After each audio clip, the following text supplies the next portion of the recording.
le mensonge, la mauvaise foi, que vous pourrez avoir la confiance du président Ouattara, mais vous ne l'aidez pas à pacifier son pays, vous ne l'aidez pas à contrôler tout son pays, à se faire aimer par son peuple.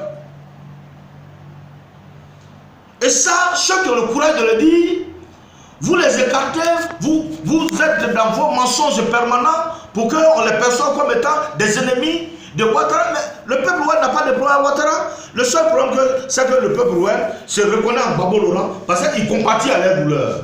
Puisque les cadres proches de Gbagbo Laurent rapportent à Gbagbo Laurent les souffrances de ce peuple-là. Voilà la réalité. Quand vous dites à Ouattara que non, il y a eu des milices à l'ouest, mais vous mentez. Est-ce que vous ne savez pas que dans ce pays, quand la rébellion a éclaté en 2002, la violence de cette rébellion a commencé à se perpétuer, à être vue que lorsque la rébellion a pris le pays ouest. C'est lorsque la rébellion est rentrée dans le pays ouest que l'on a commencé à entendre par-ci par-là des femmes éventrées, des femmes enceintes éventrées, des enfants de 1 an découpés par la machette, des vieillards tués, calcinés. Mais c'est à la suite de cela, de ces violences atroces, les forces armées de Côte d'Ivoire fuyant. Parce que, entremêlés de traite, certains jeunes guerriers, des braves valides ont dit, mais écoutez, on ne va pas abandonner notre région aux mains des assaillants. Ils ont décidé de prendre des armes que les forces armées laissaient pour être en fuite. Ils ont commencé à demander des armes au cadre du FPI pour qu'on les soutienne, avoir des armes pour défendre leurs parents. C'était des groupes d'autodéfense qui se sont créés à l'ouest. Il n'y a jamais eu de miliciens. Alors quand vous continuez à le dire au président Ouattara, sans expliquer les motifs pour lesquels les jeunes guerriers ont porté les armes, mais c'est de la mauvaise foi. Et c'est cette mauvaise foi que vous voulez poursuivre en disant qu'il n'y a pas eu de génocide à l'ouest. Et ça, moi, je suis contre cela, contre ces méthodes, contre cette manière de faire, et je ne l'accepterai pas. Je serai quand même le dernier des cadres web à accepter d'entendre ces inepties de quelqu'un véritablement en manque de publicité. Je pense que c'est l'occasion pour le président Ouattara lui-même de tirer les leçons de ce genre de choses. C'est comme ça que les gens bradent son nom à l'ouest. C'est comme ça que les gens le vilipendent à l'ouest.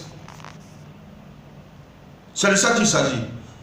Maintenant, j'ai une adresse juste à mon peuple, aux guerriers, aux ouais. J'ai une adresse à mon peuple, aux guerriers et aux ouais. Vous voyez ce que Angloto a dit là, vous avez entendu? Vous les cadres ouais, vous les paysans ouais, vous les membres de la diaspora en France, aux États-Unis, partout, qui quand on dit non, il y a quelqu'un qui vient, vous courez, vous allez là-bas. Quand des gens viennent, c'est pour de l'argent, vous distribuez. On a donné 1 million ici, on a donné 100 000 francs. Ça va vous apporter quoi? Quand j'étais venu aux élections, je vous ai dit ceci. Chaque peuple aujourd'hui doit se trouver des leaders qui doivent incarner ses intérêts et les défendre. Ne continuez pas à suivre les gens parce qu'ils viennent vous distribuer des prébendes. Aujourd'hui là, si cette Angloto n'a pas été élu président de conseil à Treuple, dans le Cavalier, si elle n'avait pas été élue députée, est-ce que ce qu'elle dit là, quand elle va dire ça, vous croyez que Ouattara va l'écouter? Parce que quand elle va dire ça là, Ouattara ne va pas l'écouter. Il va dire, mais toi, tu dis que tout le monde va bien, il n'y a jamais eu quelque chose là-bas qui fâche les gens. Mais pourquoi depuis toi tu vas là-bas là, tu n'es jamais élu? Il va lui poser cette question. Mais quand elle voit qu'elle est élue, quand vous lui donnez vos suffrages, mais quand elle vient dire patron, là-bas les gens vivent tellement bien qu'ils sont tous contents de toi. Dans le Cavalier, dans le Guémon, les gens sont tous contents de toi. Voilà. Donc quand Simone Gbagbo vient, elle visite les forces communes. Et puis elle dit non, ici là, il faut qu'on construise, comment dirais-je, on construise quelque chose qui va nous permettre de ne jamais oublier ce qui s'est passé ici. Qui va nous permettre de venir chaque fois rendre hommage à nos parents qui sont engloutis sous ce sol-là. Elle va trouver que c'est un fonds de commerce. Elle va trouver immédiatement que c'est un fonds de commerce. Puisque pour elle là, elle dit quelque chose, Simone Gbagbo est venue dénoncer quelque chose qu'elle ne dit pas. La logique dans laquelle elle ne se reconnaît pas. Puisqu'elle dit à son chef, tout va bien, comment Simone Gbagbo peut venir pour dire que non, ça ne va pas? Il y a eu des milliers de morts là-bas, qu'on a enterrés là-bas, comme ça, qui sont dans des fosses communes, ils n'ont même pas de sépulture, et qu'il faut venir chaque année pour commémorer les mémoires. Voilà le problème de Anne Loto. Et ça, c'est vous qui lui donnez l'occasion. C'est vous qui lui donnez l'occasion. C'est vous les gens de la diaspora. C'est vous les gens, les ouais de la diaspora. C'est vous les ouais de partout qui êtes là, au village, partout des cadres ouais, qui sont permanemment en quête de postes. Qui pour des postes sont obligés de suivre les gens aveuglement. Mais c'est ça.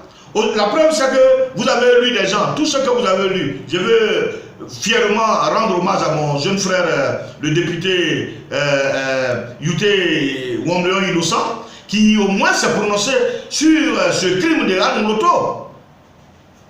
Mais vous êtes des élus. À Bangolo, on a des élus. À Dioko, on a des élus. À Kubli, on a des élus. On a même un conseil régional. Si Anne Loto en a caporalisé pour celui du Cavali, mais qu'est-ce que cela dit à la suite d'une déclaration autant scandaleuse que moqueuse et injurieuse? Qu'est-ce que tous ces élus disent?